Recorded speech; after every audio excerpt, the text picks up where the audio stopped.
when we read passage, then we have to think about this NPPT system. মানে আমরা যখন passage করব, কোনো প্যাসেজ করব ইংরেজি প্যাসেজ, তখন আমরা NPPT এই চারটা বর্ণ মাথায় রাখবো। হ্যাঁ, will keep this 4 letters in our head. হ্যাঁ, আমরা এটা মাথায় রাখবো, মানে মনে রাখবো। কেন? why? এটার কারণ হচ্ছে the reason is to get the answer easily. To get the answer from the passage easily. সহজে প্যাসেজ থেকে প্রশ্নের উত্তর বের করার জন্য আমরা NPPT সিস্টেমটা মনে রাখবো। এখন NPPT কি এটা আমি একটু বলছি। N is for number. হ্যাঁ, প্যাসেজে যদি কোনো নাম্বার থাকে তখন আমরা নাম্বারটা নিব। নাম্বার মানে সংখ্যা। যেমন নুসাইরের বয়স কত দেওয়া আছে? নুসাইরের বয়স দেওয়া আছে?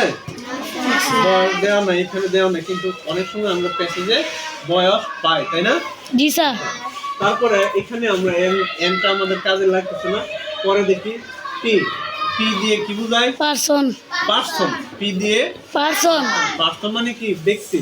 পার্সন মানে ব্যক্তি। আচ্ছা, তাহলে পার্সনটা এখানে কার কথা বলা আছে? নুসাইর। নুসাইর এখানে আমরা টান দিব, দাগ দিব। হ্যাঁ, কে স্কুল থেকে আসে? নুসাইর। নুসাইর। কে বন্ধু বান্ধবের সাথে খেলতে পছন্দ করে? নুসাইর। এই যে কে, কে বললে এখানে কি আসতেছে? কার নাম আসতেছে? নুসাইর। এই কারণে নুসাইরের নামটা, the name of Nusair is very important here, and that is why we underline this name when we read this passage. যখন আমরা প্যাসেজটা পড়ব, এই নুসাইরের নামটা কি করব? মার্কিং করে রাখবো। হ্যাঁ, আচ্ছা। তারপরে প্লেস। প্লেস মানে স্থান বা জায়গা। সে কোথা থেকে আসে? স্কুল থেকে। হ্যাঁ, কোথায় থেকে আসে? স্কুল থেকে। আবার মাঠে সে খেলাধুলা করে কোথায়? মাঠে। মাঠটা এখানে ইম্পর্টেন্ট। অথবা এই প্যাসেজ ছাড়াও আমরা অন্যান্য প্যাসেজে কোনো একটা দেশের নাম পেতে পারি বা একটা শহরের নাম পেতে পারি। হ্যাঁ, বাংলাদেশের রাজধানী কি? ঢাকা। ঢাকা হচ্ছে এখানে একটা প্লেস, হলো প্লেস বা স্থান।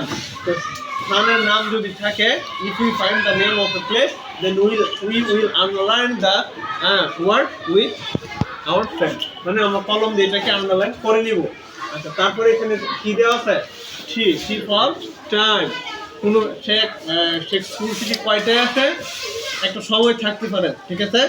আচ্ছা, যখনই আমরা সময় পাবো ওই সময়ের নিচে দাগ দিয়ে রাখবো। এই হচ্ছে আমাদের NPPT. N for number, P for person, and the second P for place, and the T for time. Okay, thank you.